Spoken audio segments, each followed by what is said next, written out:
Assalamualaikum warahmatullahi wabarakatuh. Selamat malam teman-teman sekalian. Terima kasih masih mengikuti opini saya di forum ini.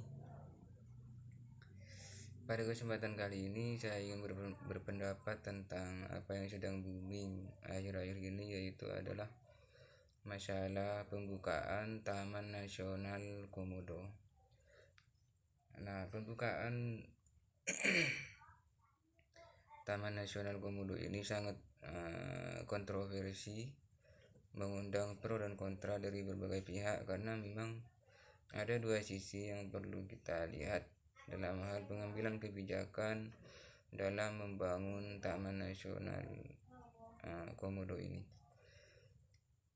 Nah, sebelumnya kita perlu tahu bahwa inisiatif ini itu sudah digaungkan sejak lama, terutama oleh Menteri siapa itu, Pak Luhut Binsar Panjaitan, yang sempat mengatakan bahwa Taman Nasional Komodo perlu dibangun menjadi tempat wisata elit bagi turis internasional. Nah, tempat wisata elit di sini tentu kita tahu yang dimaksud adalah bahwa Taman Nasional Komodo perlu dibangun atau diberikan fasilitas yang mega, infrastruktur yang cukup, sebut saja misalnya hotel, kemudian jalan raya dan lain sebagainya.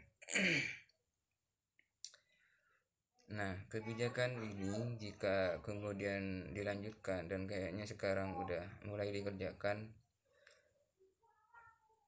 itu akan memiliki dua sisi, positif dan negatif. Positifnya adalah pendapatan pajak nasional kita itu akan meningkat, pendapatan dari Taman Nasional Komodo tentunya. Karena kenapa? Jika Taman Nasional Komodo dibangun secara elit, maka banyak turis yang berkunjung ke sana dan membeli tiket, dan tiket itu menjadi sebuah pendapatan. Namun dari satu sisi positif itu lebih banyak sisi negatif jika kita melihat, misalnya ketika masyarakat setempat harus diungsikan. Nah, diungsikan di sini akan sangat merepotkan bagi masyarakat. Karena kenapa? Karena mereka otomatis harus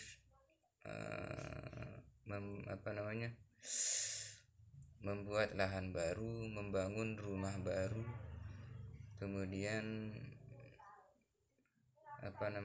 merawat lahan cocok tanam baru misalnya. Itu yang pertama. Kemudian yang kedua adalah masalah ganti rugi. Apakah ganti rugi yang diberikan kepada masyarakat itu sudah cukup untuk masyarakat itu bisa membangun rumah, lahan, dan lain sebagainya. Kemudian yang ketiga, akan ada kecemburuan sosial, di mana jika ganti rugi itu dibagi rata, maka ada satu masyarakat yang misalnya rumahnya mewah, dia akan sangat menyayangkan jika ganti ruginya itu harus disamaratakan dengan masyarakat yang kehidupannya atau tempat tinggalnya itu biasa saja, nggak kaya tapi cukup kurang berada gitu. Kemudian yang selanjutnya adalah masalah kerusakan alam. Nah, ini adalah dampak negatif yang paling sangat disayangkan. Karena kenapa? Kita tahu bahwa Komodo itu identik dengan kehidupan yang alami di hutan, di perbukitan, di pegunungan, ya gitu ya. Kemudian nanti bagaimana jika ternyata habitat mereka itu dibabat, dibangun hotel, gedung, dan lain sebagainya? Mereka akan hidup di mana? Itu akan sangat mengganggu sekali pola hidup mereka yang harusnya sehat kayak gitu. Mereka terancam dan hanya menjadi objek keberuntungan bagi pemerintah yang mengambil alih tata kelola Taman Nasional Komodo itu. Nah, harapannya adalah pemerintah berhati-hati dalam mengelola taman wisata yang sifatnya alami dan butuh habitat natural ini, karena nanti kerugiannya akan menjadi dua. Kerugian yang pertama adalah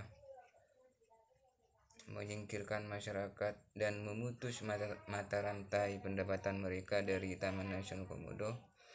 Kemudian yang kedua adalah rusaknya habitat komodo itu sendiri kayak gitu.